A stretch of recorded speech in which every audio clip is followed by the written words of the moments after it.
各位老友記，大家好啊！食咗飯未呢？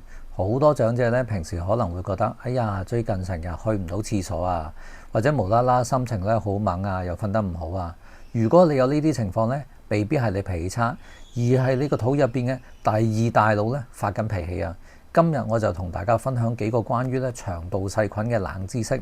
聽完之後咧，包你覺得好神奇噶，仲可以教你咧點樣越食越開心。記得睇到最後啊！冷知識第一樣嘢，大家知唔知原來我哋條腸咧係人體嘅第二大腦？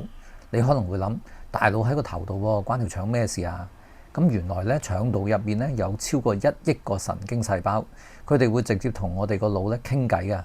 更加神奇嘅係令到我哋嘅心情靚啦，覺得幸福嘅血清素，亦即係叫做開心荷爾蒙，有超過90%咧都係由腸道製造出嚟嘅，而唔係大腦啊。所以如果腸道唔健康咧，開心荷爾蒙咧就分泌得唔夠，老友記就會容易覺得鬱悶啦、失眠啦。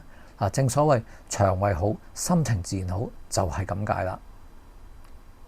冷知識嘅第二樣嘢，你估下我哋肚入面嘅腸道細菌加埋有幾重呢？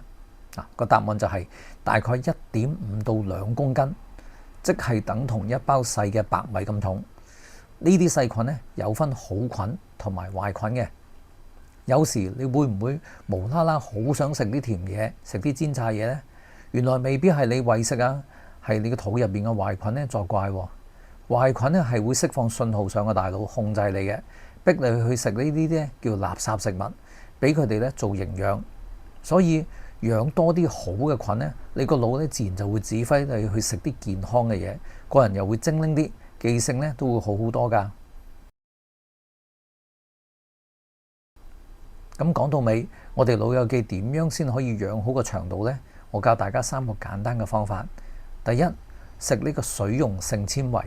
老友記嘅牙齒咧可能唔係咁好嘅，硬嘅菜咧未必會咬得開。你可以揀啲食物咧係可以煮到好腍嘅，例如番薯啦、南瓜啦或者麥皮啦，呢啲咧都係啲好嘅菌咧，好中意食嘅食物。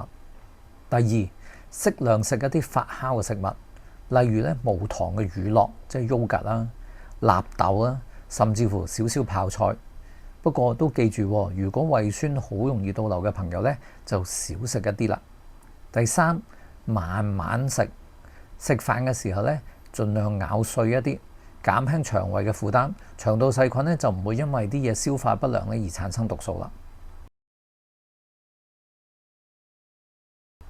好啦，今日嘅冷知識咧就分享到呢度。如果你覺得今日嘅嘢啱聽嘅話咧，就記得訂閱同埋俾個 like 我啦。仲有將呢條片咧分享俾你身邊一齊飲茶嘅老朋友啦。等大家一齊咧腸胃健康，日日都開心。咁我哋下條片再見，拜拜。